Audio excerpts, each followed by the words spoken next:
ओम नमः सिद्धेभ्यः। जय श्री ओम नमः सिद्धेभ्यः। सर्वमंगलमांगल्यं सर्वकल्याणकारितं प्रधानं सर्वधर्माणां चैनं जयतु शासनं। पंच परमेष्टि भगवान की आचार्य श्री गुरुवर कुंद कुंद महाराज की आचार्य श्री गुरुवर विद्यासागर महाराज की जगत पूज्य निरापक श्रवण मुनिवर श्री सुधासागर जी महाराज की पूज्य मुनि संघ की। प्रसंग चल रहा है सम्यक दर्शन के पूर्व की तैयारी। जब तक हमारी पूर्व की तैयारी नहीं होगी, हम बिना तैयारी के इंटरव्यू में फेल हो जाएंगे। परसों जो हमने कहा था, सब कुछ सही होकर के भी फेल हो रहा है व्यक्ति, और सम्यक दृष्टि कभी फेल नहीं होता। सम्यक दृष्टि का कोई कुछ बिगाड़ नहीं पाता। हमने तुमसे कल प्रश्न पूछा था, क्या तुम्हें ऐसा लग रहा है कि मैं किसी कार्य में फेल हो जाऊंगा जिससे मैं दुखी होऊंगा? यदि ऐसा आपको महसूस हो रहा है तो आपका सम्यक दर्शन पूर्ण नहीं है, सदोष है, और यह है ही नहीं। क्योंकि सम्यक दृष्टि को भय लगता ही नहीं है। सत्य भय विप्र मुक्का। सम्यक दृष्टि को डर लगता ही नहीं है। इसका हम विगत 2 दिनों में तुम्हें स्वरूप बता चुके। सत्यवान को भली डर लगता हो, लेकिन धर्मात्मा को कभी डर नहीं लगता। इसलिए मैं तुम्हें विगत दिनों से बहुत सूक्ष्म तरीके से समझा रहा हूं कि सत्य अलग है और धर्म अलग है। सत्यवान डरता है, सत्यवान लड़ता है, सत्यवान को एक दिन दुखी होना पड़ता है। सत्यवान कहता है, आप लोग कहते ना, मैं तो सत्य पे चल रहा था फिर भी हार गया। मैं तो सत्य पर केस लड़ रहा था, मैं तो हार गया। मैं तो सही रास्ते पे चल रहा था फिर भी भटक गया। मैं सही निर्देशन में चल रहा था फिर भी मुझे भटका दिया गया। इन प्रश्नों का जवाब हम तुम्हें कल परसों में दे चुके। ऐसे यक्ष प्रश्न है, और बहुत दिन पहले का एक प्रश्न पड़ा हुआ है कि व्यक्ति ने कॉपी में 100 नंबर का लिखा है, क्योंकि कॉपी में कोई भी विद्यार्थी कभी गलत लिखता ही नहीं है। क्या लिखता है? सही मान के लिखता है। पूरी कॉपी 500 क्वेश्चन उसने सही किए थे, पूरे विल पावर से किए थे, लेकिन जब नंबर मिले तो उसको 33 नंबर मिले। अब उसका दिमाग खराब होता है, मैंने पेपर 100 नंबर के किए और मुझे मिले 33 नंबर। हमने आपको होमवर्क दिया था 15 दिन पहले। आप किसको दोष देंगे? आपकी आत्मा कह रही है मैंने 100 नंबर का लिखा है, सही लिखा है।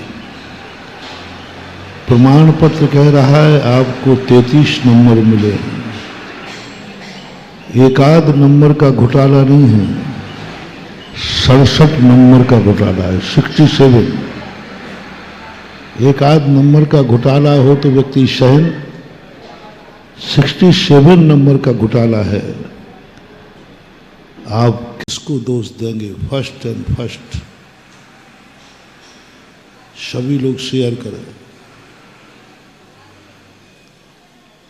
किसको दोष देंगे? जांचने वाले को।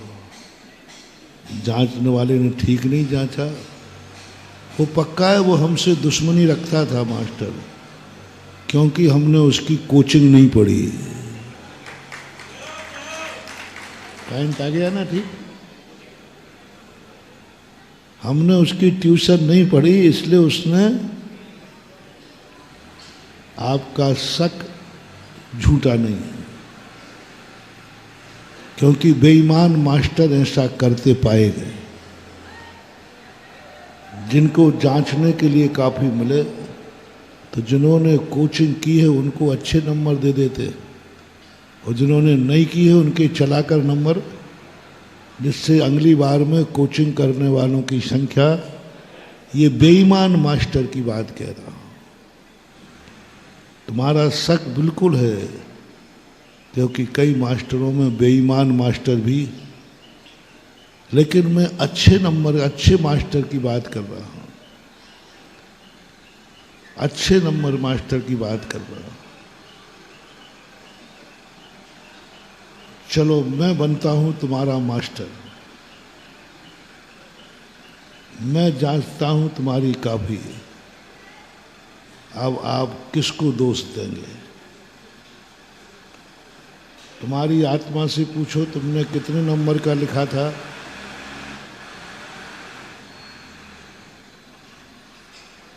तुम्हारी आत्मा से पूछो तुमने कितने नंबर का लिखा था? मार्कशीट कितने की मिली?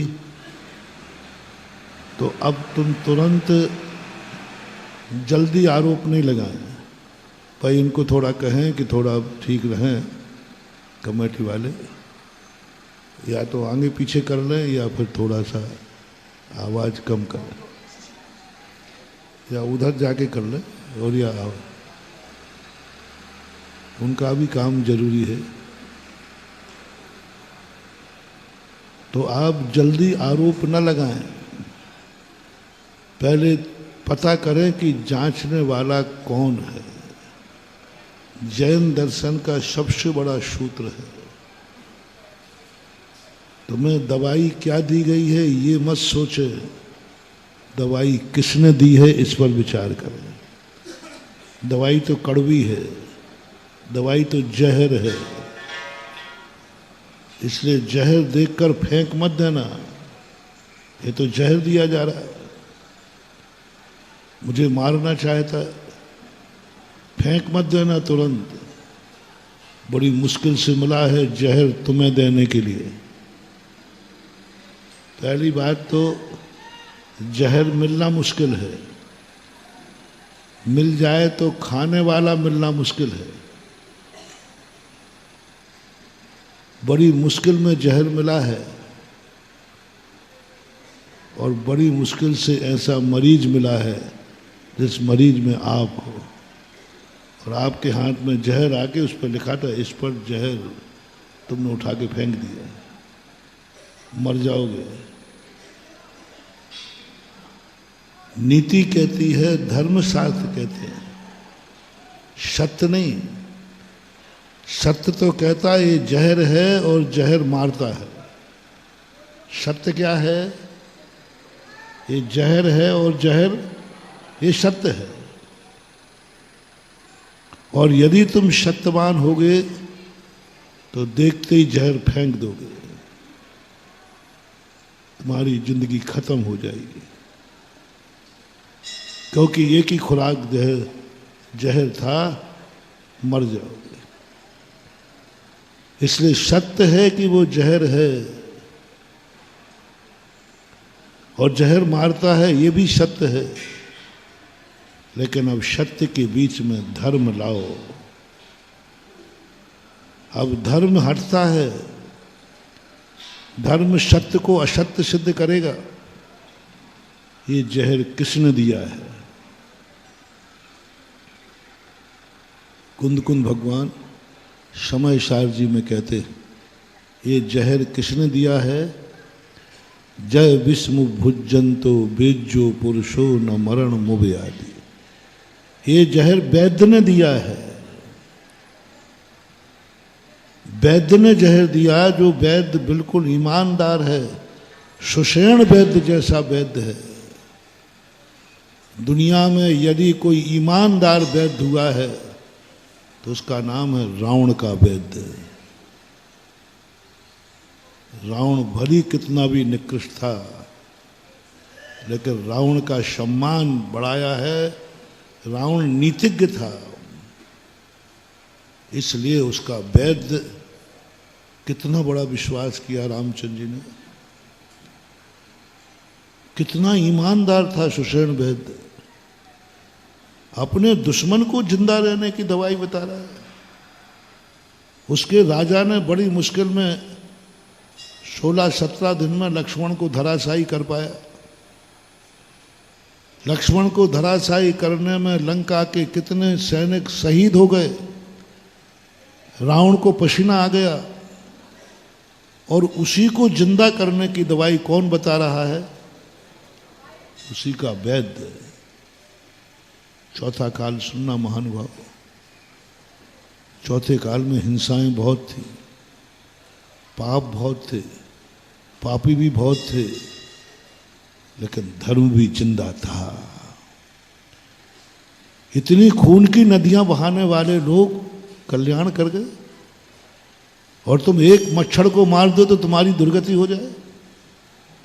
उन्होंने लाखों सैनिकों को मार डाला, लेकिन देखो कितने अधिक शेयर करना। सुषेण वैद्य रावण का वैद्य है, दुश्मन के लिए दवाई उसके पास ही मात्र है। पहला तो धन्यवाद दें सुषेण वैद्य को, नहीं, पहला धन्यवाद दें रामचंद्र जी को कि उन्होंने उसके ऊपर विश्वास किया, नहीं, पहला धन्यवाद दें रावण को, जो रावण ने अपने वैद्य को अपना पक्ष लेना नहीं सिखाया, धर्म करना सिखाया। सत्य है तू मेरा वैद्य है, सत्य है मैं तेरा राजा हूं, लेकिन वैद्य तुम्हारा धर्म है मरीज को बचाना। रावण सुषेण वैद्य ने बहुत सोचा, एक और राजधर्म है, एक और राज की वफादारी है, एक और वैद्य की कलाकार का धर्म है। अंत में सुषेण वैद्य कहता है, वैद्य का कोई मित्र नहीं होता, वैद्य का कोई शत्रु नहीं होता, वैद्य का शत्रु तो रोग होता है, और रोग को हटाना सही योद्धा का काम है। यदि रावण कहेंगे कि तुमने क्यों, तो साहब क्षत्रिय हो, सुषेण वैद्य क्षत्रिय थे, और क्षत्रिय का काम है दुश्मन को जड़ मूल से मिटा देना। दुश्मन का काम क्या है क्षत्रिय का? कि दुश्मन को जड़ से। आपका शत्रु लक्ष्मण है और मेरा शत्रु रोग है, और मैं क्षत्रिय हूं, तो हर व्यक्ति अपने अपने दुश्मन को जड़ से मिटाता है। तो वैद्य रूपी क्षत्रिय अपने दुश्मन रोग को जड़ से मिटाता है। आप भी क्षत्रिय हैं राजन, मैं भी क्षत्रिय हूं। प्रश्न किया गया है, प्रश्न किया गया कि आप रावण के वैद्य होकर के आपने दुश्मन को क्यों बचाया? बोले नहीं, मैंने दुश्मन को नहीं बचाया, मैंने अपने दुश्मन का नाश किया है, क्योंकि मैं वैद्य हूं। और वैद्य का मात्र एक बैरी है जिसका नाम है रोग। तो राजन, आप भी अपने दुश्मन को हटा रहे हैं, आप भी दुश्मन के लिए मरने मारने को तैयार हैं। अपने अपने दुश्मन हैं, सबका दुश्मन एक तो नहीं हो सकता ना, सबका दुश्मन एक नहीं हो सकता। आप अपने दुश्मन को हटाया, मैंने अपने दुश्मन को हटाया, दोनों ने अपने अपने छतरी का काम किया। आपका दुश्मन लक्ष्मण था तो आपने लक्ष्मण को धराशायी किया, मेरा दुश्मन रोग था, मैंने रोग को धराशायी किया। भगवान भी यही करते। जो मुनि महाराज होते हैं, इनका दुश्मन कौन है? कर्म। अब देखना, वही क्षत्रिय है। क्षत्रिय कभी अपने दुश्मन को पनपने नहीं देगा। मारने में यदि मरना पड़े तो भी दाव पे कष्ट उठाएगा, सब बर्बाद हो जाता है। क्षत्रिय या तो स्वयं मरेगा और या अपने दुश्मन को मारेगा, ये नियम है। अब सब लोग अपने अपने दुश्मन को देखो, अपने अपने दुश्मन को देखो। साधु को क्षत्रिय कहा है। जब दीक्षा होती है तो क्षत्रिय वंश की दीक्षा होती है। जैन धर्म क्षत्रियों का धर्म है। किसी भी जाति से आए, दीक्षा लेते उसको क्षत्रिय पने की दीक्षा दी जाती है, क्षत्रिय वंश की दीक्षा दी जाती है। ब्राह्मण से आए, वैश्य से आए, कहीं से आए, लेकिन दीक्षा लेते उसे दुजन्मा कहा। एक और वर्ण तो वो है जिसे माँ बाप से जन्मा है, एक जन्म वो है जो गुरु के कुल में जन्मता है, और गुरु का कुल सदा क्षत्रिय ही होता है, और क्षत्रिय ही ये कार्य कर सकता है। क्षत्रिय ही दुश्मन को निपटा सकता है। बनियों के बस की बात, बनियों के बस की बात नहीं है, क्षत्रिय ही बस की बात है। इसलिए जो बनिया होते हैं ना, वो दुश्मन का सामना नहीं कर पाते, और जो क्षत्रिय होते हैं वो दुश्मन से भागते नहीं हैं, डट जाते हैं। आजकल आप लोग सब बनिया बन गए, दुश्मन से डरते हैं, दुश्मन से भागते हैं। दुश्मन जो चाहे तुम्हारा कर लेता है। एक संसार में बनिया जाती है, इसे कोई भी दबा देता है, एक कोई भी डरा देता है, कोई भी धमका देता है। सबसे ज्यादा बताओ इस दुनिया में शोषण किसका हो रहा है? बनिया जो चाहे डरा दे। एक कुत्ता भौंक जाए तो बनिया डर जाए, एक थोड़ा सा व्यक्ति आके सामने गाली माली दे जाए तो डर जाए, और ये तो फिर भगवान ही मालिक है इनके। अरे भाई तुम अंदर आ जाओ, अंदर आओ। अरे वो गाली दे रहा है, अरे देने दो, गाली दे रहा है। आज सबसे ज्यादा दुनिया में डरने वाली जाति है तो उसका नाम है, आप ही बोल दो, सब तरफ से डर रही है, सब तरफ से डर रही है। और उसी का, इसीलिए तुम्हारे साथ सबसे ज्यादा अत्याचार हो रहा है। तुम्हारे तीर्थों पर अत्याचार हो रहा है, तुम्हारे मकान पे अत्याचार हो रहा है, तुम्हारी पढ़ाई पे अत्याचार हो रहा है, तुम्हारी जिंदगी पे अत्याचार हो रहा है। जो चाहे आके गालियां दे जाता है और कहता है बढ़िया है, क्या कर लेगा, क्या बोलता है। एक बार मूर्तियों की चोरी हुई राजस्थान में, तो जॉनियों ने थोड़ा हल्ला किया, तो वहाँ का जो पुलिस ऑफिसर था उसने कोई एक्शन नहीं लिया, और क्या कहा, अरे बनिया है, ये बनिया है, थोड़ा बहुत चिल्ला कर चुप बैठ जाएंगे, थोड़ा बहुत चिल्ला के बैठ जाएंगे। ये समाचार मेरे पास आ गया, मैं वहीं था, कोटा की घटना है। मैं भी शांत था, चोरी चोर कर ले गया तो मुझे ज्यादा गुस्सा नहीं आता है, चोरी तो ले गया है।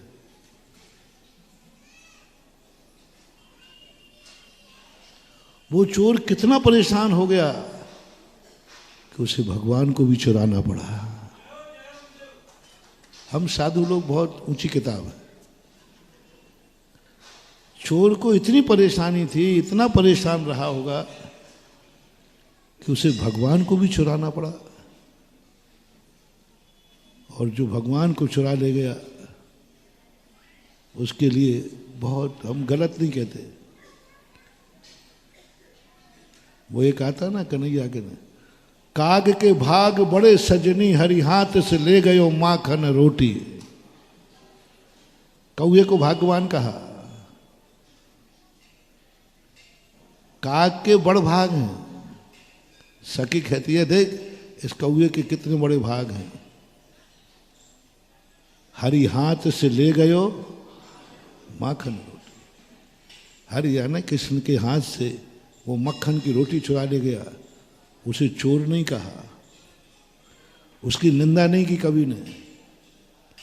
और उसने कहा देख कौआ कितना नीच है, अरे किसी भिखारी की रोटी चुरा लेता, भगवान की ले गया। कवि ने उसकी लिया बड़े भाग्यवान है ये काग, हरि के हाथ से रोटी ले गया। तो मैं भी उसी नीति वाला हूं कि भाग्यवान है जो मूर्ति उठा के ले गया।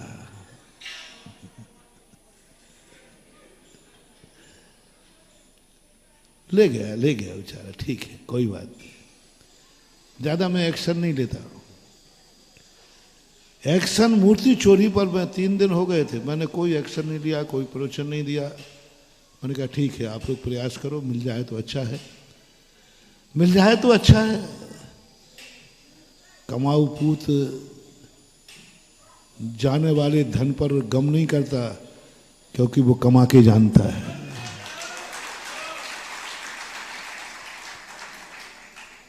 वो क्या डर गए, बोले चला गया कमा के, फिर सुन, जब पहले गिने थे अब फिर सुन गिनना शुरू कर देंगे। दुख किसको होता है? उसने जिंदगी में उतना ही कमाया हो और आगे कोई गुंजाइश नहीं हो तो वो उतनी घबरा जाता है। और जो कमाना जानता है वो कहता है क्या फर्क पड़ता है, गया तो गया, फिर कमा लूंगा। ऐसे हम लोग ज्यादा कम नहीं करते, क्योंकि हम भगवान बनाना जानते हैं। ले गया हम फिर बना लेंगे, क्या फर्क पड़ता है, फिर बना लेंगे, क्या फर्क पड़ता है। एक पंचकर्मा की तो करना पड़ेगा, मंदिर फिर भगवान से भर जाएंगे। ये नीति है। और ये नीति 12वीं शताब्दी में हुई। देवपत खेपत नाम के 2 व्यक्ति थे और उस समय राज था जिन धर्म विरोधियों का। मूर्ति खंडित करना, मंदिर खंडित करना। एक दिन राजा ने बुलाया जैनियों को, बोला देखो तुम मूर्ति क्यों बनाते हो, मैं तुम्हारी एक भी मूर्ति बचने नहीं दूंगा। मैं राजा हूं और मेरा नियम है कि मूर्ति को मैं खंडित करूंगा, कोई भी मूर्ति बनाएगा। इसलिए आप लोग क्यों मेहनत करते हो, बार बार बनाते हो, और मैं तुम्हारा खंडित करूंगा। देवपत खेपत खड़े होके कहते हैं राजन आप राजा हैं, आपको मैं रोक नहीं सकता। आप राजा हैं, आपको रोक नहीं सकता। आपका नियम है कि मैं मूर्ति, मेरे राज्य में मूर्ति नहीं रहेगी। और हम जैनियों का नियम है कि मूर्ति के बिना हम रोटी नहीं खाएंगे। हम जैनियों का नियम है कि भगवान के दर्शन किए बिना हम भोजन नहीं करेंगे। राजन मैंने आपको तो नहीं रोका, इतनी मूर्तियां आपने खंडित कर दी, हम जैनी एक बार भी आपके पास नहीं आए। एक बार भी हमने नहीं कहा राजन मूर्तियां खंडित मत करो, क्योंकि हम जानते हैं राजा को रोकने का अधिकार हम लोगों में नहीं है। आप राजा हैं, हम लोग जैन हैं, हम आपकी नीति भी जानते हैं। राजा को रोकना अपराध है, राजा को रोकना अपनी फजीती कराना है। राजा को रोकना, वो कहते हैं ना आज भी चलता है, एक धारा है, इन्होंने राजकीय कार्य में बाधा डाली। जब कोई सड़क रहती तो यदि कोई बाधा डालने आए ना तो उस पर एक अलग धारा चलती है, राजकीय कार्य में। तो हम जैनी जानते हैं कि राजा के किसी कार्य में बाधा डालना बहुत बड़ा अपराध है। राजा अच्छा करे या बुरा करे, कुछ नहीं कर सकते। 700 मुनियों को जलाए या न जलाए, कुछ नहीं कर सकते, कोई नहीं कर पाया, क्योंकि राजा है। राजतंत्र की सबसे बड़ी कमी होती है कि ऐसा भयंकर निकृष्ट कानून है, राजा कुछ भी करे प्रजा को रोकने का अधिकार नहीं है, और रोकता है तो राजकीय कार्य में अपराध करने का दोष है। वो अत्याचार करे तो कुछ भी कर सकता है। इससे राजा, मैंने तो आपको नहीं रोका, हम लोग तो एक बार आपके पास नहीं आए, हम लोग जैनी हैं। आप मूर्ति खंडित करना जानते हैं, हम जैनी भगवान बनाना जानते हैं। आपकी दृष्टि में मूर्ति है और हमारी दृष्टि में भगवान है। हमें गम नहीं है कि आपने मूर्ति इतनी खंडित क्यों कर दी, हमें गम है कि आप मुझे मूर्ति बनाने से रोक रहे। ये तो मैं नहीं रुकूंगा, ये तो मैं नहीं रुकूंगा। जो आपको करना है करिए। तो राजा कहता है तो ठीक है, तुम मूर्ति बनाने से मत रुको, मैं नियम लेता हूं तुम्हारी मूर्ति खंडित किए बिना नहीं रहूंगा। देवबन के राजन मंजूर है। आप अपने नियम पर अड़िग हैं, मैं अपने नियम पर अड़िग हूं। आपका नियम क्या है बोलो? मूर्ति खंडित करूंगा, और हमारा नियम है कि हम मूर्ति बनाएंगे। राजा ने कहा ठीक है, मंजूर है, बनाओ। कितनी बनाओगे? मूर्ति बनाने में, एक मूर्ति बनाने में 1 महीना लगेगा, मालूम आपको? और हमें खंडित करने में कितनी बनाओगे? कैसे होते थे जैनी? कैसे होते हैं क्षत्रिय? क्षत्रिय कभी भी भय नहीं खाता, डरता नहीं। उन्होंने कहा ठीक राजन। बोले सब खुशी से ले। तो सबने कहा कि भाई अब क्या होगा, वो तो खंडित करने का नियम ले लिया। बोले बनाने पे तो रोक नहीं लगाई ना। और मूर्ति देवपत खेपत ने बनाना शुरू किया। 50 किलोमीटर के एरिया में मूर्तियां बनाना शुरू किया। अंत में राजा खंडित करते करते थक गया, मूर्तियां बनती गई। खंडित करते करते थक गया। समाचार मिला वहां मूर्ति खंडित करने जाओ। दूसरे दिन पता चला कि वहां भी मूर्ति है, खंडित करने जाओ। राजा ने कहा कहां करना, क्या क्या यही काम है क्या? पूरा यही काम है। अंत में आज भी देवगढ़ के 50 किलोमीटर के एरिया में जहां खोदो वहां मूर्तियां निकलती हैं। इतनी मूर्तियों का निर्माण हुआ कैसे? एक चावल एक मूर्ति पर चढ़ाया जाए, 1 क्विंटल चावल खत्म हो जाएंगे, लेकिन मूर्तियों का दर्शन पूरा नहीं होगा। इतनी मूर्तियां साबुत बची रही, खंडित की नहीं कह रहा हूं मैं। एक मूर्ति पर 1 चावल चढ़ाइए, 1 क्विंटल चावल लेके जाओ, मूर्तियां अभी बचेंगी दर्शन के लिए, तुम्हारा चावल खत्म हो जाएगा, नहीं बचेगा। कितनी मूर्ति बनाई? अब बोलो खंडित कितनी हुई हैं? लेकिन क्षत्रिय था। क्षत्रिय कहता है आप अपना काम कीजिए, मैं अपना करूंगा। डरे नहीं, भय नहीं खाया, भागे नहीं, मेरा सभी जैनियों से कहना है भारत के, जिंदगी में मरने के पहले एक बार देवोदय तीर्थ क्षेत्र देवगढ़ के दर्शन जरूर करने जाना। वहां जैनियों की क्षत्रियता की निशानी है, वहां जैनियों की धरोहर है। मूर्ति शिल्प देखे बिना, क्या मूर्ति शिल्प है। पारसनाथ कितने प्रकार के बन सकते हैं।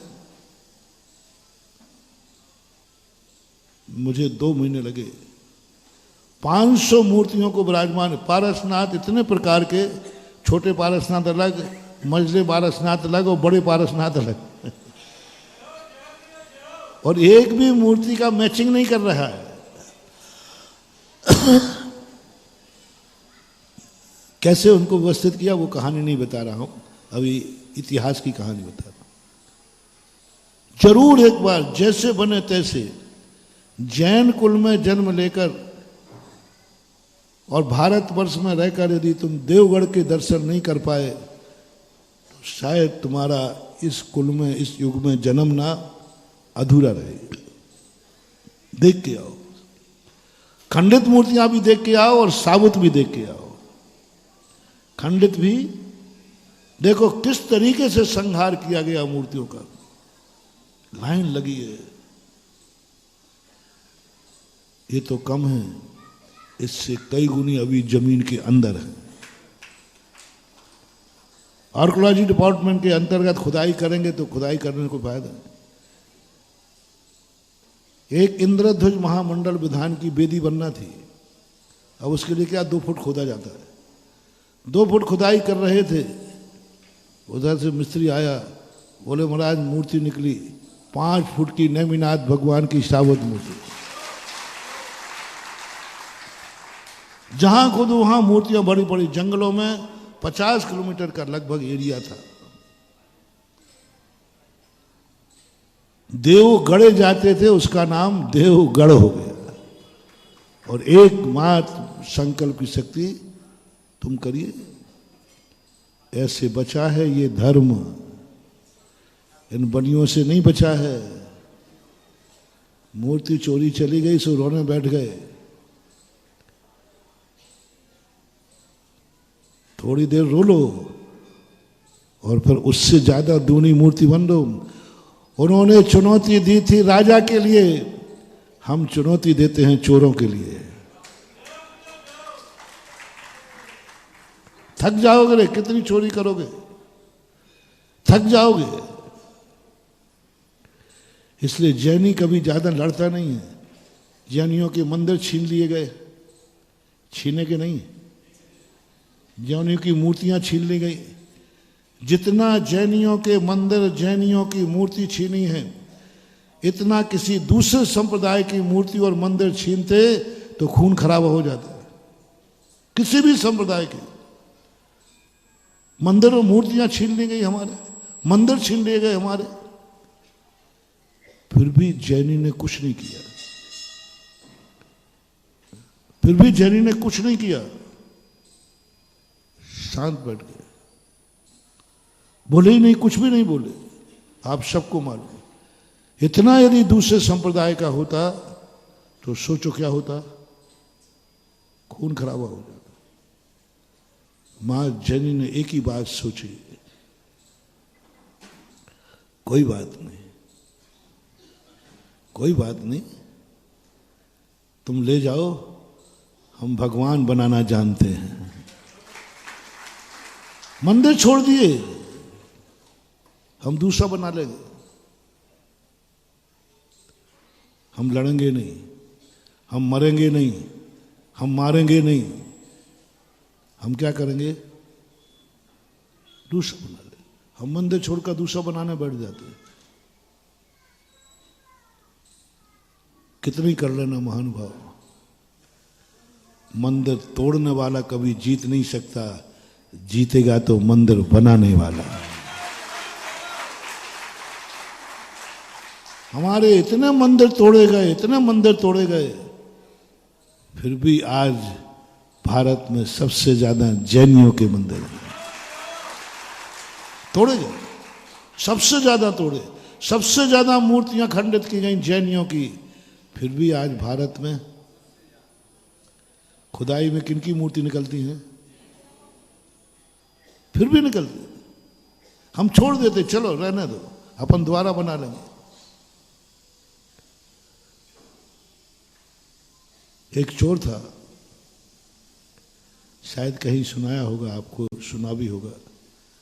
एक सेठ के यहाँ, राजस्थान वालों की घटना है, यथार्थ घटना है। एक सेठ के यहाँ 6 बार चोरी हुई। 7वीं बार फिर चोर आ गए, ऊपर से कूद कर। वो मकान भी मैं देख के आया, वहां हार करके भी आया हूं। ऊपर से कूद के आया, खप्पड़ वाला मकान था। चोर जैसे ही आए, माँ जी जो सेठानी थी वो उठ गई। उन्होंने पहचान लिया, ये तो वही चोर हैं जो 6 बार आए। तो सेठानी कुछ नहीं घबराई, कुछ नहीं घबराई, और उन्होंने पहचान लिया। बोले भैया आप फिर आ गए। ऐसे बोल रही है जैसे पीहर के भैया आए हों। भैया आप लोग फिर आ गए? हाँ हम लोग फिर आ गए। बैठो बैठो, थोड़ा पानी वगैरह पी लो। बैठिए। बोले भैया एक बात बताओ, आपने मुझे 6 बार लूटा है, कुछ छोड़ के गए थे क्या? बोले नहीं, शव लेके गए। हमें खुशी थी कि हमारे लुटने के बाद कोई तो अमीर हुआ है, और मैं जानता हूं कि तुमने चोरी की है। ऐसे ही नहीं करता है चोर, अपन 2 दिन पहले भी समझे थे। कोई भी चोर बनता है उसकी पहले सुनो, कहानी सुनो। चोर ऐसे ही नहीं बनता है, पापी कोई ऐसे ही नहीं बनता है, उसके पहले बहुत बड़ी दर्दनाक कहानी होती है। कौन ऐसी जिंदगी जीना चाहता है चोरों की? उन जंगलों में रहना पड़ता है जहां दिन में जाने में डर लगे, उन गुफाओं में सोना पड़ता है जहां सांप कीड़े कुछ भी खा ले, उन अंधेरों में भागना पड़ता है जहां दिन में भी भागने में चोर के लिए कितने कष्टदायी है। चोर सही मेहनत की कमाई है चोर की। रिक्स देखो बेचारे की, आप सोचो तो सही, कितनी रिक्स मेंटेन करता है। जंगलों में तुम दिन में नहीं जा पाओगे, ऐसे भीड़ जंगलों में पड़े रहते। रात में उन गलियों में जहां पर तुम दिन में नहीं जा पाओ। और कहां से घुसता है, जहां से घुसे तो बचने का कोई उपाय। मेहनत देखो, कितना दिलेरी देखो, क्या है, वाह गजब। यदि विल पावर बढ़ाना है तो चोर से और जुआरी से बढ़ा सकते हो। इन दोनों को कभी हार्ट अटैक नहीं होता, जुआरी को और इनको अटैक नहीं होगा। कोलेस्ट्रॉल हो तो कोलेस्ट्रॉल हो जाए, बात अलग है। जुआरी को, चोर को कभी तक, आज तक कभी हार्ट अटैक नहीं सुना। चोर को तो सुना ही नहीं होगा, क्योंकि उसकी छाती इतनी मजबूत इतनी मजबूत हो जाती, फौलादी शादी होती है चोर की। क्योंकि वो 24 घंटे क्या रहता है, रिक्स मेंटेन करता है। और जुआरी का हार्ट अटैक कम होता है, क्योंकि उसे जुआ खेलने में, हारने जीतने के उसने अच्छे और बुरे दिन बहुत देखे। तुम्हारा तो यदि किसी दिन जेब में से 1000 रुपया निकल जाए ना, पंचकर्णक में, प्रवचन सभा में जेब में 1000 निकल गए, तो बढ़िया क्या करता है, दिन भर 17 को सुनाएगा। क्योंकि उसने कमाना सीखा था, गमाना तो सीखा ही नहीं था। वो रोता फिरेगा, खाएगा भी नहीं, 1000 रुपया चले गए। जुआरी कभी रोता हुआ नहीं पाएगा, क्योंकि उसने लाखों जाते देखे हैं, और लाखों देखे जाते समय 1 मिनट में, अभी 1 करोड़ रुपया था, 1 मिनट दाव पे लगाया, सब चला गया। उसने करोड़ों फेंके हैं जी, और उसको खेल का दिलेर होता है। चोर भी ऐसे ही होते, उनकी जिंदगी इतनी फौलादी हो जाती है, भय से मुक्त हो जाते हैं। तो ऐसी स्थिति में माँ जी ने कहा कि भैया हमें खुशी थी कि आप लोगों ने चोरी की है, तो जरूर आप लोग परेशान होंगे, आपका परिवार परेशान होगा, आपके साथ कुछ गलत हुआ होगा। जो कल या परसों का अपना प्रसंग है, इंदिरा गांधी से क्या कहा था हमारे वो प्रकाश चंद्र सेठी ने, संसार की हर समस्या का समाधान मां दुनिया में एक जैन जाति है जो निकाल सकती है। दुनिया के बाद बहुत कला होती है, हर समस्या का समाधान, कितनी समस्या का उलझ जाओ। इसलिए प्रत्येक राजा, जितने राजा थे, जैनियों को दीवान बना के रखते थे, जैनियों को सलाहकार बनाते थे, क्योंकि जैनी में वो कला होती है जो हर मुसीबत का समाधान निकाल सकता है। गॉड गिफ्ट है, गॉड गिफ्ट है, अपने आप गॉड गिफ्ट है।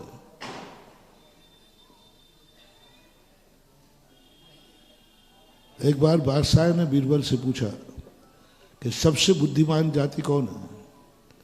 बोले साहब बनिया जाति। बोले गलत बात है। बोले साहब बता दूंगा आपको,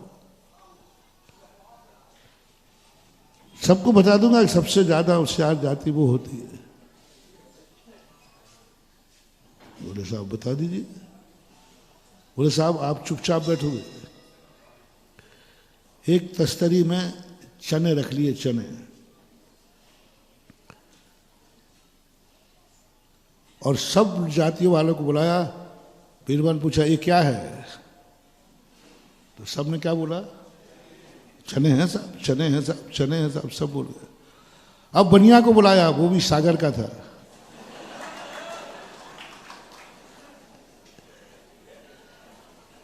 बुलाया कि भाई ये क्या है? और सागर में भी वो था जो मंडी का आड़तिया था, और आड़तिया में वो था तो चने का ही आड़तिया था। हो सकता है ऐसा कि नहीं? राजा साहब ये क्या है? बोले राजा साहब कहीं देखा तो है। 10 मिनट हो गए, 15 मिनट हो गए। अरे मूर्ख, इतना नहीं जानता, ये चने हैं, चने। हाँ ये जो आपने कहा ना, यही। क्या कहा? बोले राजा साहब अभी आपने कहा तो था कुछ। अरे भाई मैंने चने कहा था। हाँ ये जो आपने कहा ना, यही। क्या कहा था हमने? तू अपने मुंह से तो बोल। बोले राजा साहब भूल गए, आपने कुछ कहा था। 100 बार राजा साहब ने कहा सागर का बनिया एक ही। हाँ ये जो आपने कहा ये। अंत में राजा साहब ने बीरबल से कहा ये बुद्धिमान आदमी है, ये बुद्धिमान आदमी है जिसको यही पता नहीं है कि ये चने हैं, जिसको ये पता नहीं है कि मैं बोल रहा हूं तब भी ये दोबारा उसको रिपीट नहीं कर पा रहा है। बोले राजा साहब बहुत बड़ा रहस्य इसमें। बोले क्या रहस्य? चने नहीं बता पा रहा, मैं बोल रहा हूं तो भी नहीं बोल पा रहा। बीरबल ने कहा कि राजा साहब बुद्धि का खजाना खुलवाऊं? बोले खुलवाओ, कैसे बुद्धिमान है? बीरबल ने कहा बनिया सेठ जी सही बता, तुम इनको नहीं जानता क्या? तो सेठ जी सागर का बनिया क्या कहता है? बीरबल जी सही बताना, क्या आप नहीं जानते हो जो मेरे से पूछ रहे?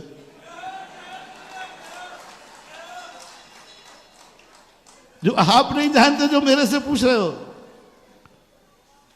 तो बीरबल कहते मैं जानता हूं। तो मुझे क्या बुद्धू समझ रखा है? क्या राजा साहब नहीं जानते हैं कि ये चने हैं? जब राजा बीरबल जैसा मंत्री पूछ रहा है तो साहब हम लोग बहुत बुद्धिमान हैं, और चने जैसी वस्तु को पूछ रहा है, इसका अर्थ इसमें कोई ना कोई रहस्य है। क्योंकि हम भी जान रहे हैं कि आप दोनों जानते हैं, फिर भी पूछा जा रहा है, तो चना कहना बुद्धिहीनता है। तो फिर तुमने बताया क्यों नहीं चना है? बोले साहब ये सारी जनता बैठी है, यदि मैं बता देता तो सारी जनता कहती राजा कितना मूर्ख है, चना नहीं जानता, दूसरे से पूछ रहा है। इसलिए राजा साहब की इज्जत के कारण मैं मौन रहा। और राजा साहब से क्यों बुलवाया? बोले इसलिए बुलवाया कि सारी दुनिया समझे कि ये दुनिया तो प्रजा तो मूर्ख है, राजा ही ज्ञानी है, राजा ही जानता है। इसलिए मैं इसलिए नहीं बोला हूं जिससे हमारे राजा का सम्मान बना रहे कि सारी दुनिया मूर्ख है, मात्र राजा ही ज्ञानी है। राजा कहता है ये रहस्य है, तूने मेरी इज्जत के खातिर इतनी डांट सुनी? हाँ राजा साहब, आप मूर्ख सिद्ध हो जाते मैं बताता तो। सब जानते कैसा मूर्ख राजा है, यही नहीं जानता कि ये, इसलिए मैंने आपकी इज्जत के खातिर नहीं बताया और मैं आपके लिए मूर्ख बन गया, आपके लिए भी अनपढ़ बन गया। मैं चने का आड़तिया होकर के भी आपके खातिर। राजा ने कहा इतना वफादार होता है बनिया कि राजा की इज्जत रखने के लिए स्वयं मूर्ख बन जाए। अब राजा तो प्रसन्न हो जाए तो तुरंत उठाड़ करके हार दे दिया सोने का, और हार लेकर आगे बढ़ गया। वो तो इनाम मिला नहीं। बीरबल ने कहा राजा साहब आपने क्या कर डाला? जिन्होंने सही बोला उनको एक धेला भी नहीं दिया, और बनिया ने अंत तक नहीं बोला ये चने हैं, और फिर भी हार लेके चला गया। देखो बुद्धिमानी देखो, अंत तक भी नहीं बोला कि ये चने हैं, क्योंकि अंत में क्या बोल दिया? बीरबल जी क्या आप नहीं जानते हुए क्या है? राजा साहब क्या आप नहीं जानते हुए क्या है? बस आप जानते हो, यही बुद्धिमानी है। तो ध्यान रखना, बनिया सदा बुद्धिमान रहा हो। मेरा राजनेताओं सबसे कहना है, दुनिया में कहीं उलझ जाना, जैनी से बनिया से सलाह जरूर ले लेना, वो तुम्हें रास्ता दिखा देगा। दो व्यक्ति सदा रास्ता दिखा, जब भी तुम उलझ जाओ, बनिया वो रास्ता दिखाएगा कि दोबारा उलझोगे नहीं। एक और है दुनिया में जो तुरंत रास्ता दिखाएगा, लेकिन कुआं से निकालेगा और खाई में पटकेगा।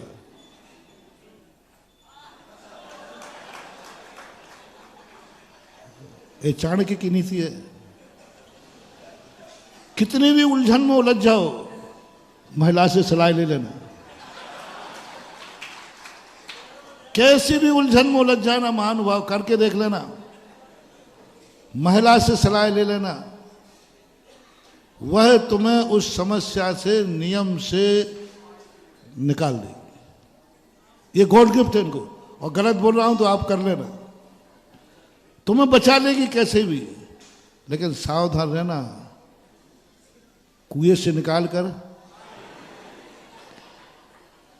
बाद में फिर ऐसे उलझोगे कि फिर तुम कहोगे कि देख मैंने तेरी बात मान के इतना उलझ गया।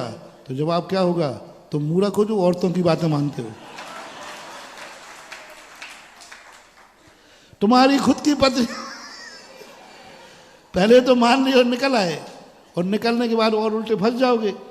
तो फिर तुम कहोगे कि देखो भाई तुम्हारी बात मान ली मैंने तो ये फंस गया। तो उसका जवाब क्या होगा? मुझे पता नहीं था कि तुम इतने मूर्ख हो कि औरतों की बातों में आ जाते हो। और जैनी और बनिया से कभी सलाह लेना, ऐसे निकलोगे कि द्वारा फिर वो उलझन कभी आएगी नहीं, कभी नहीं। इंदिरा गांधी जानती थी। तो एक ही सवाल लिया प्रकाश चंद्र सेठी ने, जो कल अपन ने छोड़ा था प्रसंग या परसों।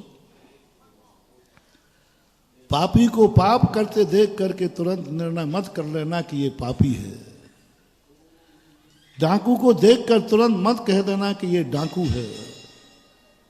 जुआड़ी को देखकर मत कह देना कि तुरंत ये जुआड़ी है। शराबी को पीते देख करके मत कह देना कि ये शराब तो पी रहा है, इसमें कोई दो राय है, लेकिन घृणा मत कर देना।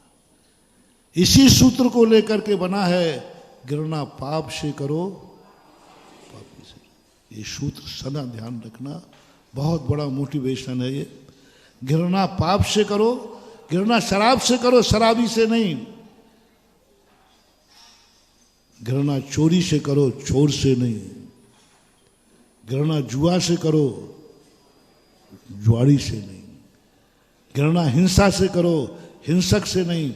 घृणा झूठ से करो, झूठे से नहीं।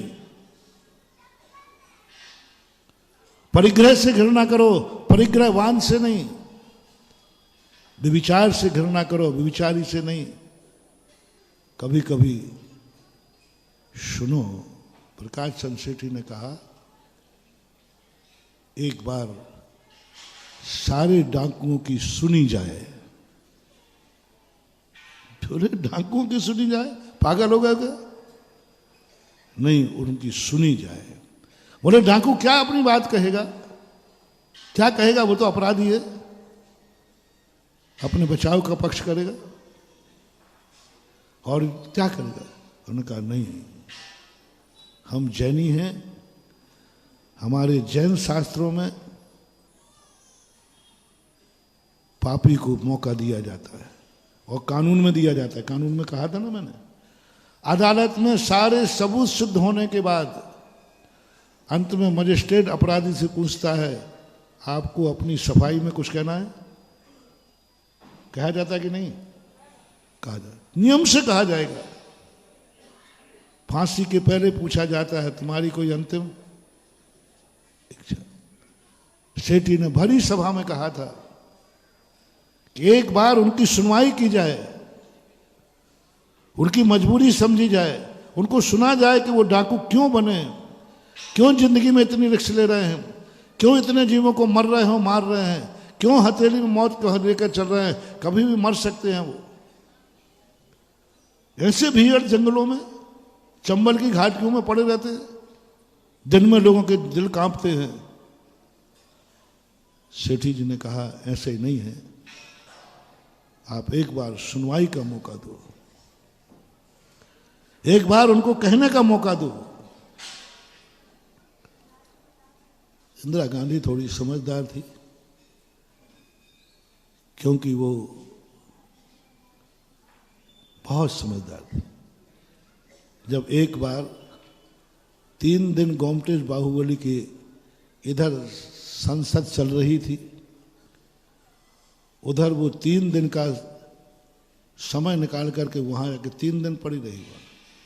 जब लौट के आई तो संसद में प्रश्न किया गया कि आप एक धार्मिक कार्यक्रम में ऐसे समय पर क्यों गई, क्या आप जैन हैं?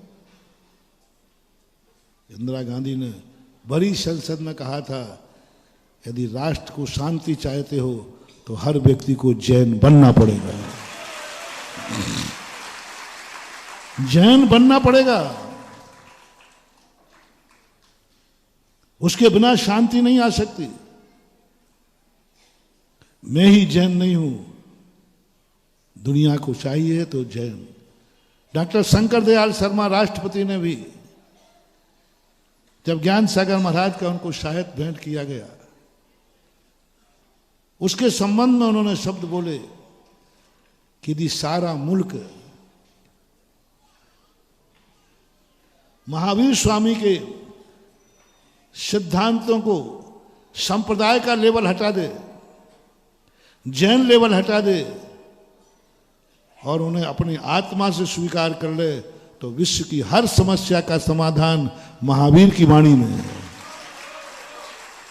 ये डॉक्टर शंकर दयाल शर्मा जब राष्ट्रपति थे उस समय की बात है।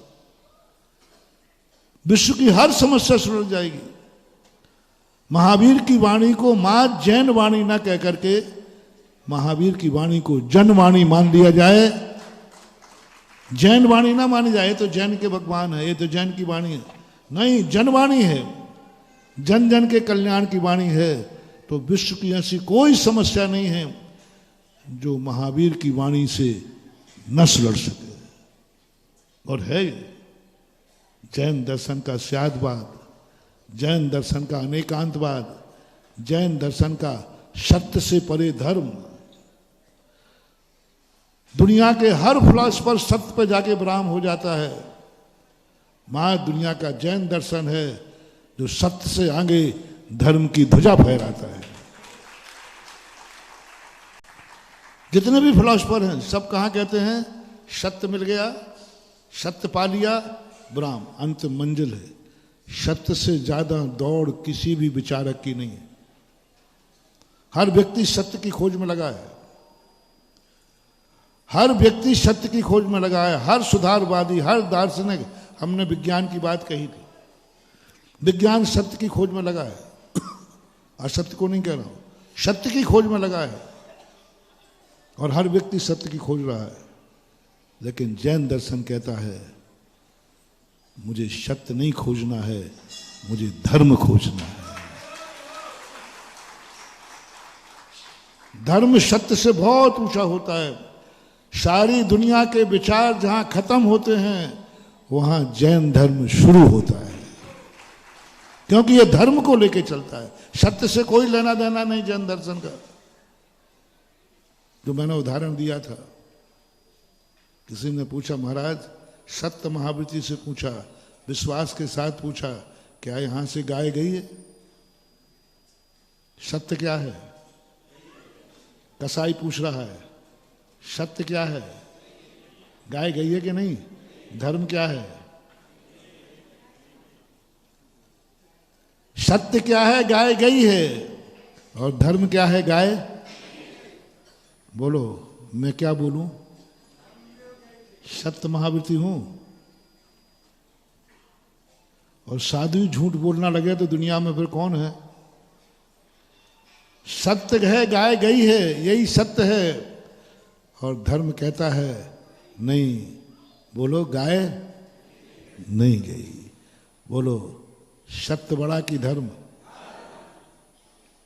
यह है जैन दर्शन। सत्य से बहुत आगे। सत्य तो LKG है जैन दर्शन का। सत्य क्या है? LKG है जैन दर्शन का। सत्य से तो पता नहीं कितने आगे पहुंचता है धर्म। और सत्य से दुनिया की समस्या नहीं सुलटेगी महानुभाव, सत्य से दुनिया की समस्याएं उलझेंगी। चाहे धर्म की हो, चाहे राजनीति की हो, चाहे जिंदगी की हो, सत्य से समस्या नहीं सुलटेगी। सत्य से सम्यक दर्शन टिकने वाला नहीं है, धर्म से टिकेगा। इसलिए जैन दर्शन सत्य का गुलाम नहीं है,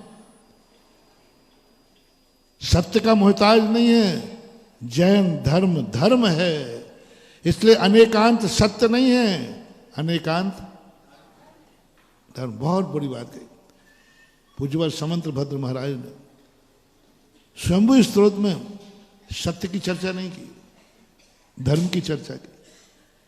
अनेकांत सत्य नहीं है, अनेकांत धर्म है। और धर्म की महिमा बहुत बड़ी, महान भाव। हम यही तो सब भटक जाते हैं कि धर्म क्या है ये नहीं समझ पा रहे। धर्म हर समस्या का समाधान दिला सकता है। और धर्म के लिए, आपके लिए पापी से भी बात करना पड़ेगी, धर्म की रक्षा के लिए। धर्म की रक्षा के लिए पापी से भी बात करना पड़ेगी, पापी को भी गले लगाना पड़ेगा, पापी को साथ बैठना पड़ेगा। यही धर्म है। अन्यथा तुम सत्य के ऊपर, जैन दर्शन का सम्यक दर्शन सत्य पे नहीं टिका है, धर्म पर टिका है। साक्षात चोरी करके आया है कौन? एक ब्रह्मचारी। एक कहानी आती है जैन दर्शन में, सम्यक दर्शन के अंगों में। एक ब्रह्मचारी था, ब्रह्मचारी था नहीं, एक चोर था। और चोर ने मंदिर से एक रत्न चुराने का भाव किया। और चुराने के बाद ब्रह्मचारी बना, वैसे घुस नहीं सकता था, तो ब्रह्मचारी भेद धारण कर लिया, धर्म की किताबें सीखी, चला गया। शेठ जी को एक दिन बाहर जाना था, ब्रह्मचारी तो थे ही, रहते ही थे मंदिर में। जैसे ही सेठ जी बाहर गए, उसने वो रत्न चुरा लिया, और जैसे ही छुड़ाया, जो भी सिस्टम थे पकड़ा गया, वो भाग रहा है, और भाग करके सेठ जी के तंबू में पहुंच गया, जहां सेठ जी थे। और पुलिस वालों ने कहा, कोत वालों ने, साहब ये रत्न चोरी करके आया। काय का ब्रह्मचारी है, रत्न चोरी करके आया है, देख लो इसके पास रत्न है। ओह, रत्न हाथ में था, ऑन द स्पॉट पुलिस गवाह थे, और सेठ जी भी समझ गए उसने रत्न की तो चोरी की है। सत्य क्या है? सत्य क्या है? चोरी की है। सेठ जी जान गए, और ने कहा, पुलिस वालों तुम्हें मालूम नहीं है कि ब्रह्मचारी हमने खुद रखा था मंदिर में? अरे उसने चोरी नहीं किया है, मैंने खुद मंगवाया था, मैंने खुद मंगवाया था। मैंने कहा था कि मैं भूल आया, भगवान जी साथ में यात्रा में, तो उनके छत्र मैंने मंगवाया था। पुलिस वाले कहते, अच्छा जाओ, आई एम सॉरी प्लीज।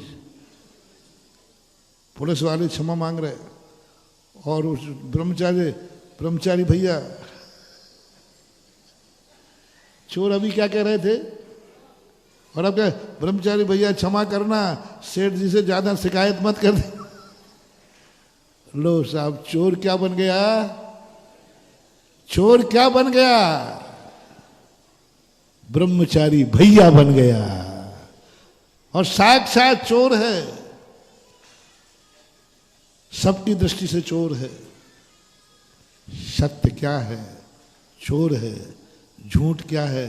सेठ जी ने सही बोला कि झूठ बोला? बोलो, झूठ बोला।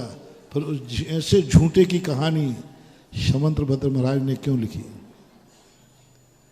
ऐसे झूठे की कहानी, वो शेर झूठ है, वो अबुद्धिपूर्वक नहीं, बुद्धिपूर्वक झूठ बोल रहा है, अनजाने में नहीं बोल रहा, जान करके झूठ बोल रहा है।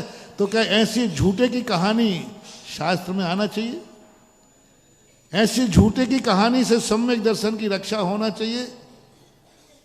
लो, समंतभद्र महाराज कहते, जो ऐसा झूठ नहीं बोल सकता उसका सम्यक दर्शन निर्दोष नहीं हो सकता।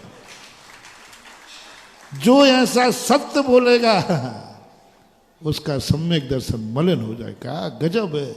जैन दर्शन को जब चिंतन करता हूं तो आत्मा अंदर उछलती है, ऐसी उछलती है जैसे समुद्र पूनम के दिन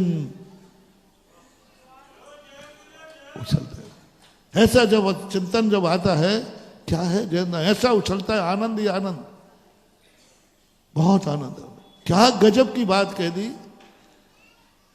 सत्य धर्म कहते अपन, और कह रहे हैं समंदर, यदि तुमने सत्य बोल दिया तो तुम्हारा सम्यक दर्शन विकलांग हो जाएगा।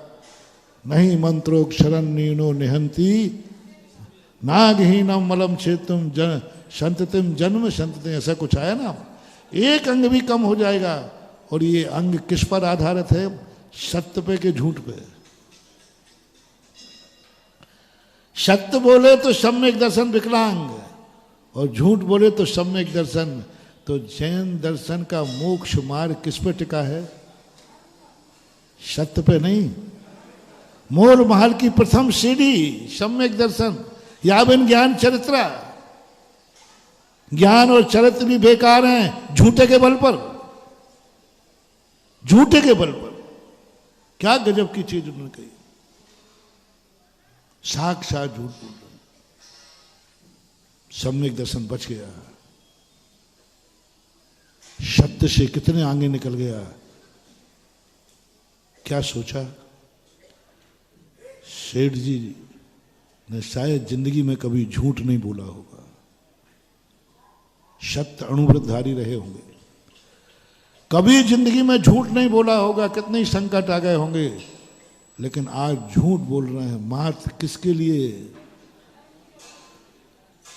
यदि मैंने सही कह दिया तो लोगों का ब्रह्मचारी भेद से विश्वास किसकी रक्षा करना थी?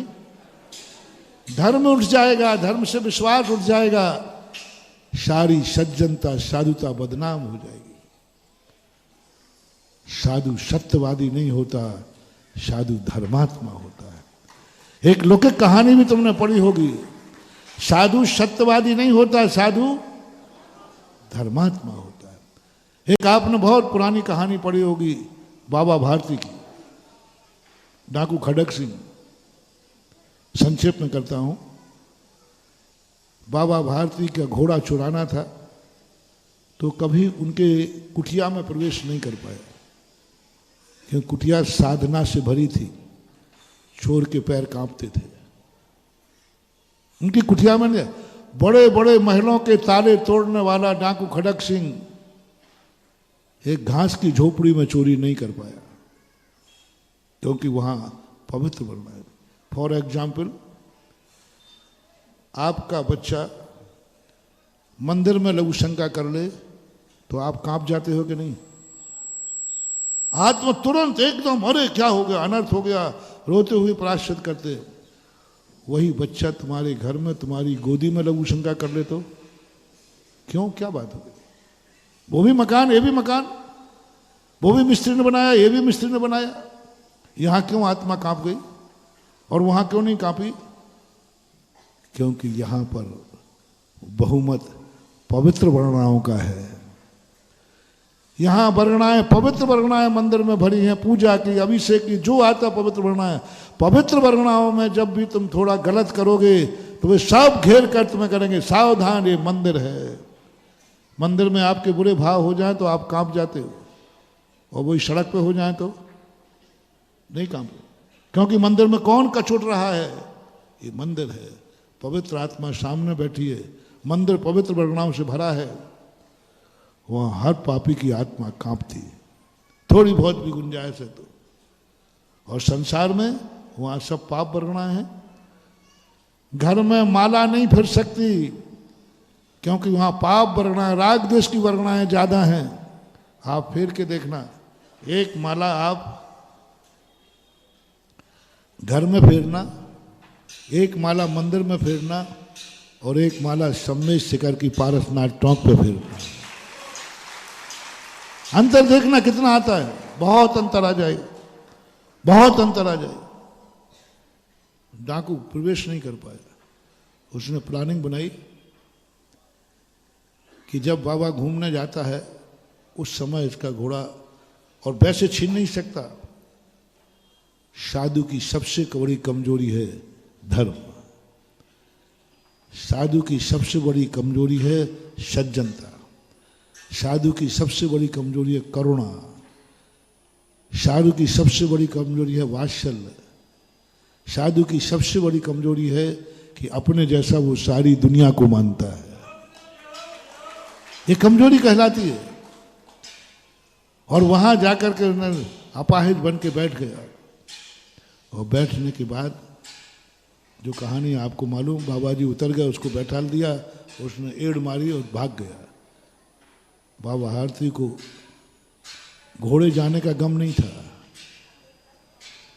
घोड़ा गया, जाना तो कोई बात नहीं। मैंने पहले ही कहा कि साधु सज्जन लोग माल चोरी चलाता है उसका गम नहीं करते, कोई बात नहीं, ले गया होगा, जरूरत थी उसको ले गया होगा, चोरी की जरूरत नहीं पड़ती। अपन यहीं से तो समझ रहे थे।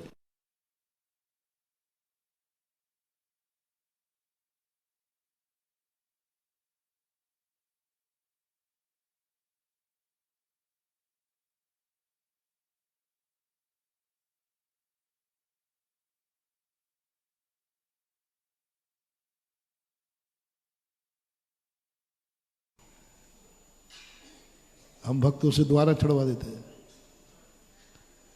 और आज फिर ले जाएगा तो हम दोबारा चढ़वा देंगे।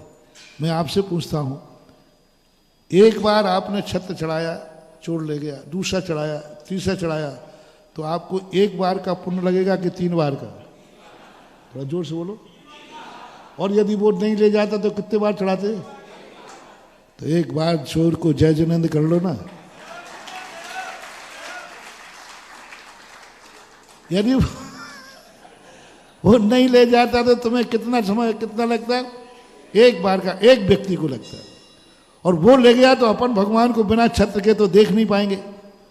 तुरंत कोई ना कोई कहेगा अब ले गया तो ले गया, अपन दूसरा चढ़ा दो। तो चोर ने तुम्हारे लिए 3 बार मौका दिया है और 3 लोगों को पुण्यात्मा बनाया है। इसलिए इकोनॉमिक्स में चोर को जुआड़ी को बुरा नहीं कहा। अर्थशास्त्री होते ना जितने, राजा लोग चोरों को रखते थे, छापा नहीं पाड़ते थे, क्योंकि छापा पाड़ने से राजा की इमेज।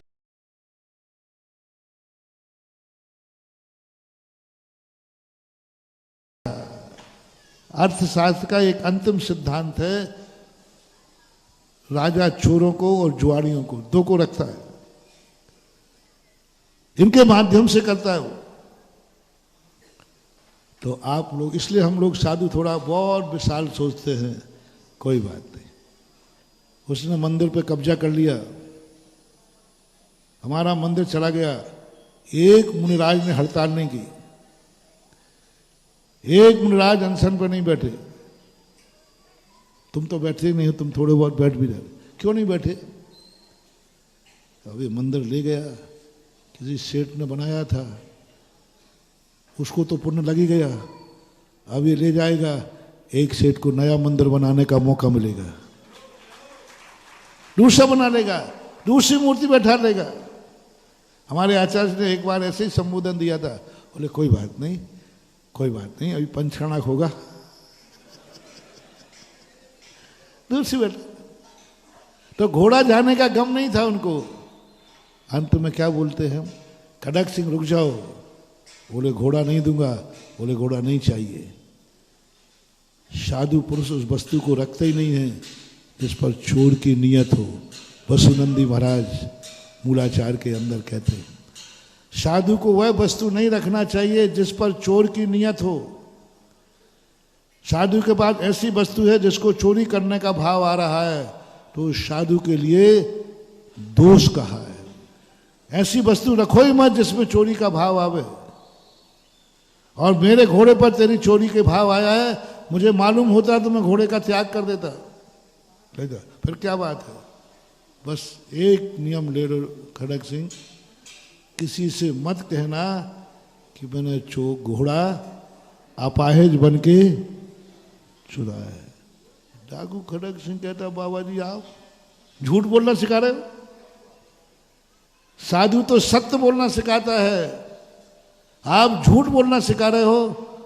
बोले खड़ग सिंह तू नहीं समझ पाएगा, सत्य से बड़ा धर्म होता है।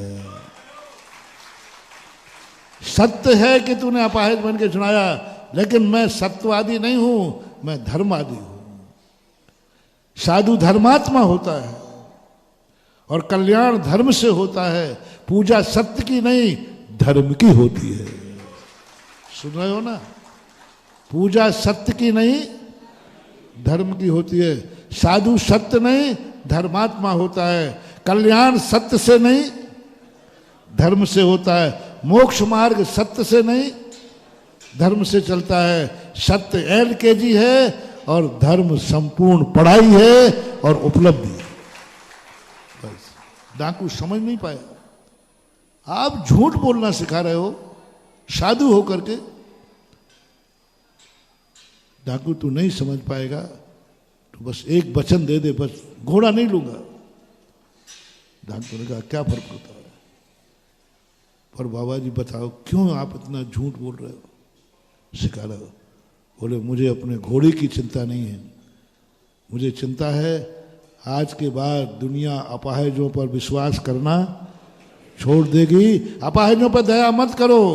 अपाहिज के भेष में डाकू छुपे रहते हैं। तू घोड़ा ले जा तो ले जा, बस अपाहिजों की चिंता है मुझे, घोड़े की नहीं। डाकू खड़ग सिंह जाने के बाद पचा नहीं पाया घोड़ा। घोड़ा चला गया सबसे प्रिय, उसका गम नहीं है। इनको दुनिया की चिंता है, इनको धर्म की चिंता है, इनको दुनिया के अपाहिजों की चिंता है। जिन अपाहिजों की रक्षा के लिए साधु अपनी प्रिय वस्तु का त्याग कर सकता है, ऐसा अपाहिज भेष धारण करके मैंने चोरी की,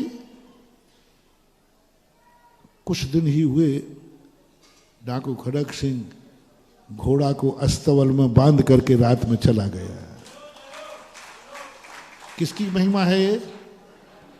धर्म की महिमा है। इसलिए वो अभी प्रसंग फिर भी रह गया जो सेठी जी से कहा। सेठी ने कहा आप इनको मौका दो।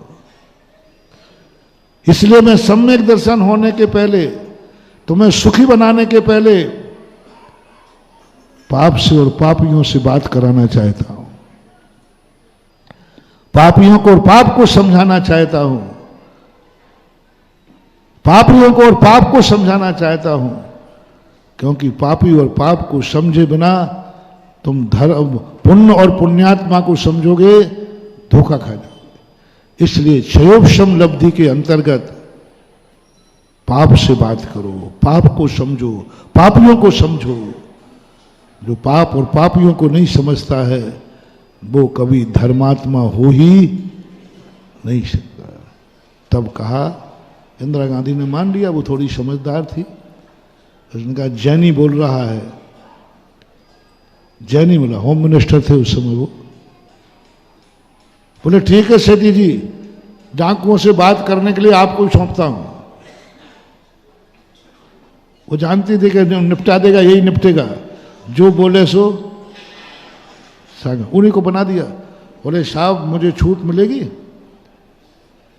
यदि डाकुओं ने सत्य बोल दिया और डाकुओं ने यदि भविष्य में चोरी करना छोड़ दिया तो क्या उनके अतीत के अपराध माफ होंगे? भविष्य में अपराध नहीं होगा, ये गारंटी मेरी है, लेकिन अतीत के अपराध माफ होंगे कि नहीं? विष्णु का कोई बात नहीं, जो हो गया सो हो गया, कम से कम बोले छूट है। होम मिनिस्टर ने फरमान जारी किया पुलिस के लिए, हर थाने में फरमान जारी किया, इतने तारीख तक प्रत्येक डाकू आत्मसमर्पण कर दे, अतीत में जितने गुनाह किए सब माफ हो जाएंगे, कोई केस नहीं चलेगा, और जिस कारण से तुम डाकू बने हो उस कारण की सुनवाई होगी और उस पर न्याय दिया जाएगा। 3 बातें घोषणा हुई थी। तुम लोग जिस कारण से डाकू बने हो वो दस्तान आपका सुना जाएगा और सुनने के बाद उनको अपराधी सिद्ध किया जाएगा और तुमने जो अपराध किए वे माफ किए जाएंगे। अपन सबको मालूम है, ज्यादा पुरानी घटना नहीं है। बोलो डाकुओं ने क्या किया था, क्या कहानी सुनाई थी, क्या कहानी सुनाई? एक एक डाकू ने जो कहानी सुनाई थी, परसों नरसों हमने फूलन देवी की बताई थी ना। फूलन की देवी की जो कहानी थी, संसार का कितना भी बड़ा साधु होगा फूलन देवी को डाकू बनने के लिए मना नहीं करेगा। बोले इसके अलावा कोई रास्ता नहीं था। किसके दरवाजे नहीं गई वो न्याय मांगने के लिए? अंत में उसे डाकू बनकर बंदूक उठाना पड़ा।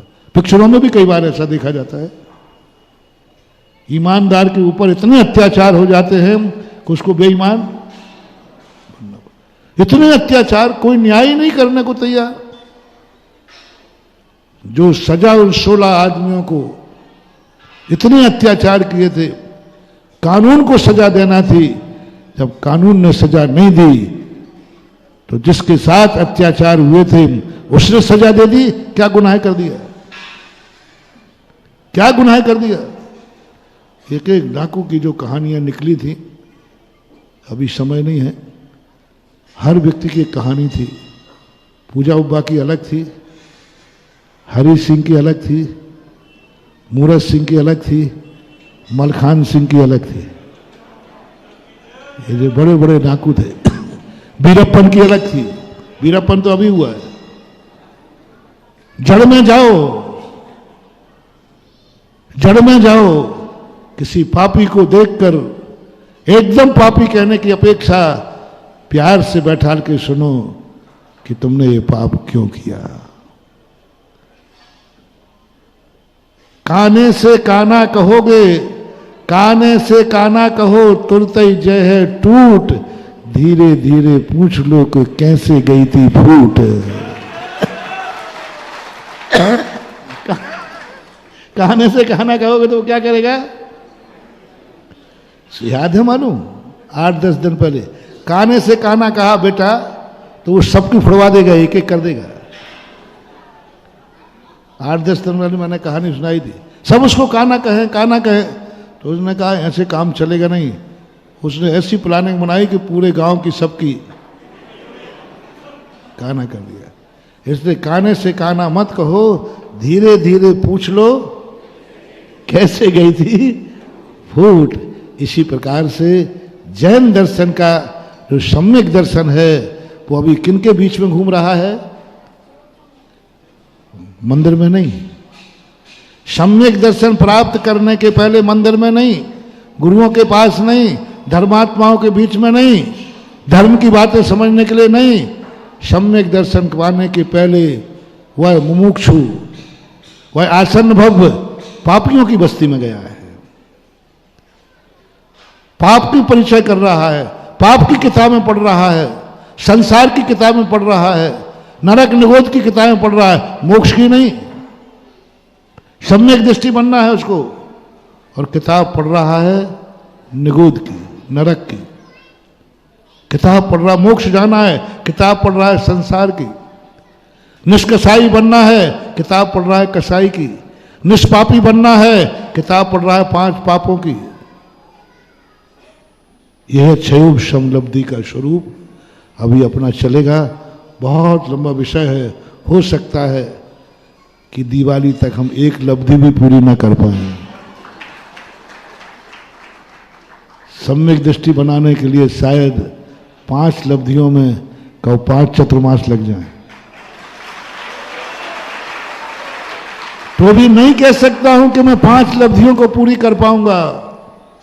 इतना विषय है, इतना चिंतन है, इतना विषय है कि पार अभी तक मैं भी नहीं पा पाया। जितना जितना जब जब इस पर चिंतन करता हूं कुछ छूटा सा दिखता है कि अभी कुछ और छूट गया, कुछ और छूट गया। लेकिन फिर भी जितना कुछ पा पाया हूं उतना तक तो तुम्हें बता के रहूंगा और तुम्हें एहसास कराऊंगा। तुम्हें सम्यक दर्शन क्यों नहीं हो रहा है? सच्चे देव शायद गुरु के मिलने के बाद, जैन कुल में जन्म लेने के बाद भी तुम मोक्ष मार्गी नहीं बन पा रहे हो, क्योंकि तुम्हें संसार मार्ग का ज्ञान नहीं है। यहीं से अपनी शुरुआत हुई। समय आपका हो गया। महावीर भगवान की